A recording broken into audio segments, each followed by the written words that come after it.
In general, I mean, consuming fish, eating fish, I don't see a problem with a lot of these things. And then outside of that, what are other markers we can look at? So of course we mentioned fibrin or fibrinogen, which is a marker. So fibrinogen is the inactive form of fibrin. And so high levels of fibrinogen mean you have a lot of clotting building blocks. Higher levels of platelets could be something to look at.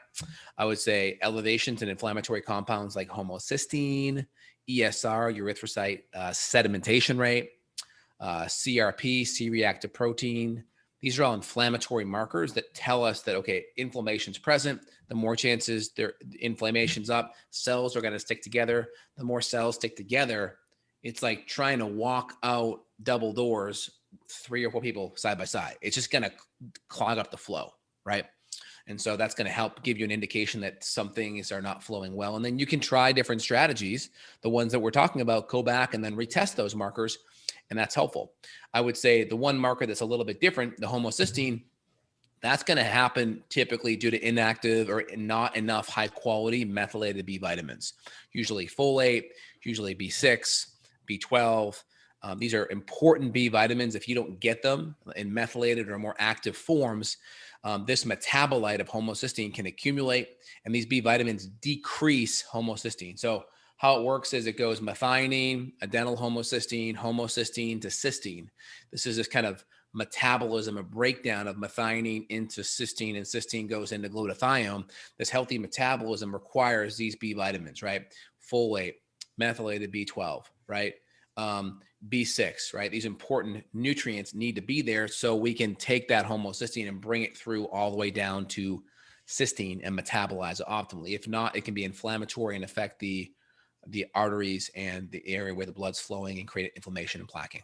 Yeah, and just to take it a step further, just so people are like, what the heck is he saying? So when you're looking at this on blood, you're saying when you see the elevated homocysteine, or we can even look at some of these metabolism markers on the organic acids, when you see these elevated, you know that there's usually a B vitamin deficiency, correct? That's what you're saying, elevated homocysteine on the blood? Yeah, I mean, B vitamin deficiency, or you're just getting a lot of crappy B vitamins, right? You're getting a lot of folic acid. You're getting a lot of B12 that may not be methylated. You're getting a lot of B6 that may not be activated. So we want to make sure you're getting lots of activated B vitamins, high quality. In my line, we use one called B Vitamin Synergy. We'll put the link for that below. Of course, like your best natural source for these type of vitamins are going to be green leafy vegetables and high quality grass-fed organic meats, right? So sometimes people have an MTHFR issue and they need more of those B vitamins. And so that's where we want to make sure the supplements are great.